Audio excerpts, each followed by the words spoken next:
Bom, pessoal, estamos aqui de volta, no nosso curso para a terceira aula.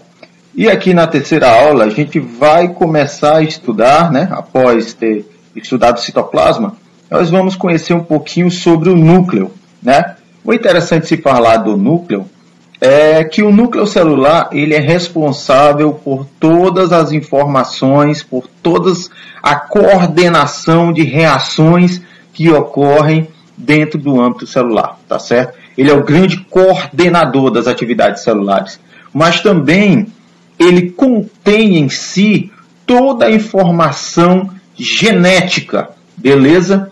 Que a célula precisa, tá certo? Está ligada a funções de hereditariedade como coordenação de atividades celulares, beleza? Ele contém essa grande parte de carga genética, ok? Bom, o núcleo ele está sendo formado ou é formado pelo envoltório nuclear, pela cromatina, pelo nucleolo, pelo nucleoplasma e pela matriz nuclear. Vamos ver os passos. O nucleolo, O nucleolo é uma estrutura de forma variável, arredondada ou alongada, Basicamente, para observar o nucleolo, nós temos que corá-lo por hematoxilina, que é um corante básico utilizado para corar a célula, certo? Ele compreende o centro de controle das atividades celulares. E no nucleolo está determinado o chamado genoma, que é o conjunto de informações genéticas codificados no DNA, beleza? A gente diz na biologia que existe o chamado código fundamental da biologia. Que código é esse, professor? Código fundamental da biologia, fazendo um paralelo aqui na nossa aula, galera, é um mistério que existe na biologia, onde nós temos a origem de proteínas que são responsáveis por demonstrar as nossas características, beleza? Mas essas proteínas, elas são formadas a partir de uma codificação de DNA. Essa codificação de DNA gera RNA. Esse RNA gera aminoácidos até gerar a proteína, tá certo? E nesse DNA é que nós encontramos o nosso chamado genoma, Que é toda a codificação de DNA que uma espécie possui. Beleza? Aqui uma figurinha, só para a gente ter ideia, O núcleo celular, o envoltório celular aqui, ó. Esse envoltório celular é importante dizer que ele possui poros. É uma dupla camada também, cheia de poros, porque ele permite a saída de algumas substâncias e a entrada de algumas substâncias para a célula, para o núcleo celular, ok? Nós temos aqui o nucleolo, onde se localiza, a várias condensações de moléculas de DNA. E nós temos a molécula de DNA também dentro do núcleo celular, pessoal, é bom se falar isso. Nós temos elas em duas formas, na forma de cromatina e na forma de cromossomo. A gente vai entender a diferença das duas daqui a alguns instantes. Bom, ainda como constituinte do núcleo, o envoltório, a cromatina, o nucleolo, o nucleoplasma, que é o plasma que vai preencher todo núcleo celular, beleza? Bem como a matriz nuclear. O envoltório nuclear, como a gente já falou, ela é uma membrana que delimita o núcleo do citoplasma, separa o núcleo do citoplasma. Duas membranas separadas pela chamada cisterna perinuclear, beleza? Mostra a camada também, isso só é evidenciado através do microscópio eletrônico. No óptico a gente consegue identificar a cromatina, que é o que reveste internamente, beleza? E nós temos além disso o chamado complexo poro, que são os poros que realizam o transporte seletivo para fora e dentro do núcleo, beleza?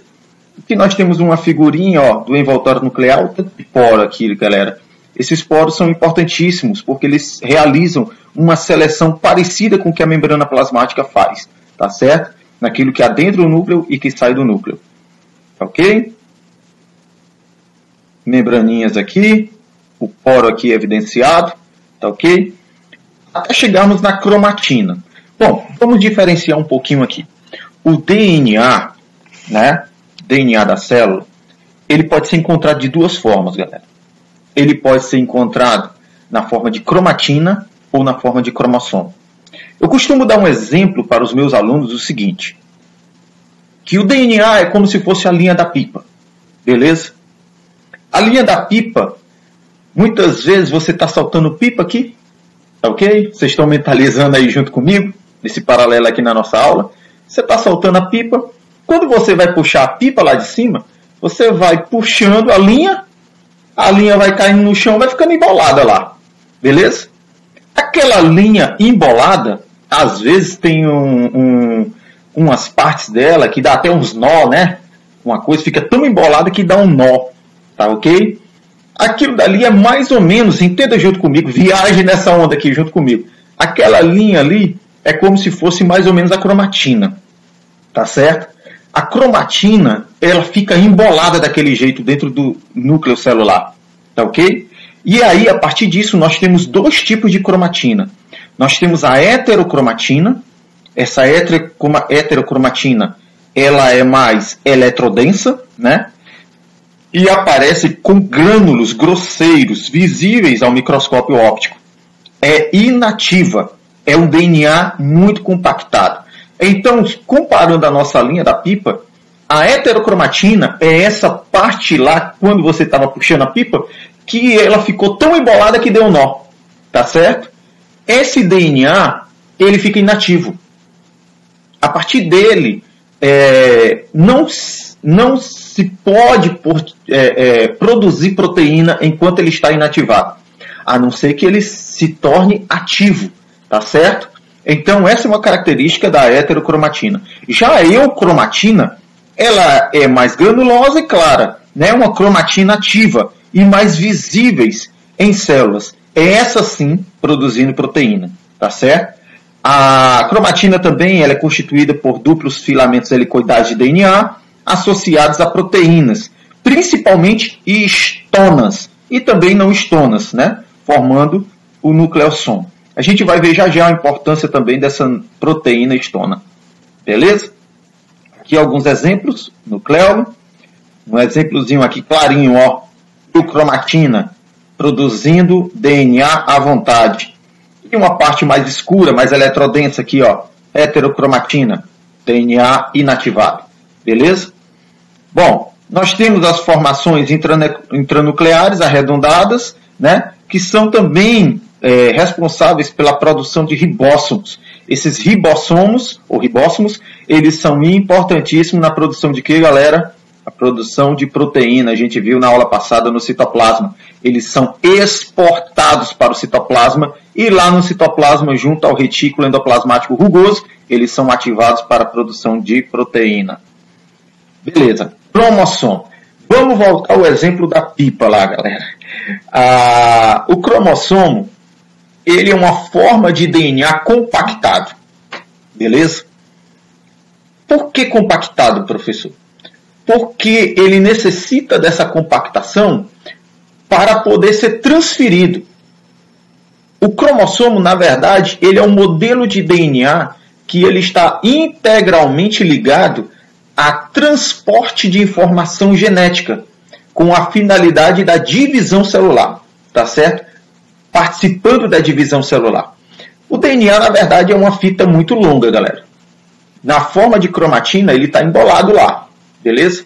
E para ser transportado pela divisão celular, ele necessita ser compactado, enovelado e compactado. Lembra lá do exemplo da fita? Vamos voltar nele. Da pipa, vamos voltar nela.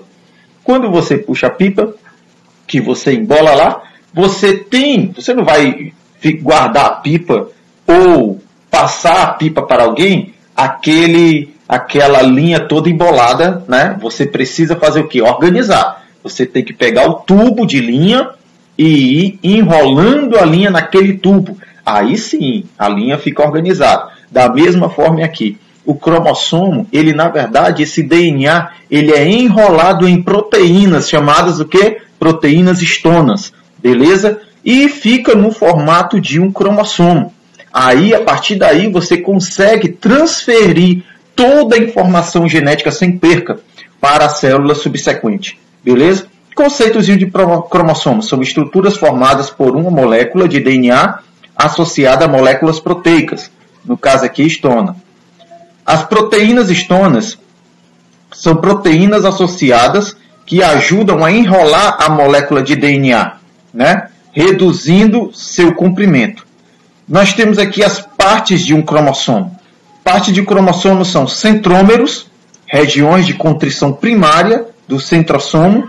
Nesse local, localizam-se o chamado cinetocoro, uma estrutura formada por proteínas que garantem a conexão das cromátides irmãs, cada cópia do cromossomo duplicado, no chamado fuso mitótico. A gente vai ver posteriormente.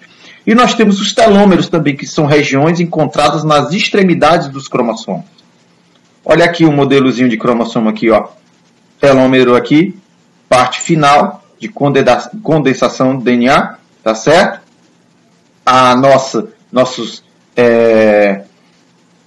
Nosso centrômero aqui na parte central, tá certo? Formando aqui os 4 braços do cromossomo. Bom, a partir daí, nós vamos posteriormente ver as chamadas divisões celulares. Vou dar só um resumozinho do que a gente vai ver posteriormente. Nós temos 2 tipos de divisões celulares. Nós temos a mitose e a meiose. Essas divisões celulares, elas são usadas para finalidades específicas. A mitose, ela é muito utilizada no crescimento, na regeneração do corpo, tá certo? Na produção de células para essa finalidade. A meiose, ela já é utilizada para a produção de gametas, tá ok? Aqui nós temos uma definiçãozinha. Mitose, processo de reprodução assexuada, em que a célula se divide em 2, produzindo uma réplica da original. Na mitose, na verdade, você tem uma réplica ou 2 réplicas da célula mãe, que a originou. Na meiose, você já tem no final da meiose 4 novas células que vão conter a metade da informação genética da célula original, da célula mãe, né? Aqui a divisão celular, né, é uma célula somática que divide uma vez, e a meiose, uma célula reprodutiva que se divide 2 vezes, tá certo? Bom, passando ainda aqui, composição genética, né? Como eu já falei para vocês, a composição genética das células filhas é idêntica à célula mãe.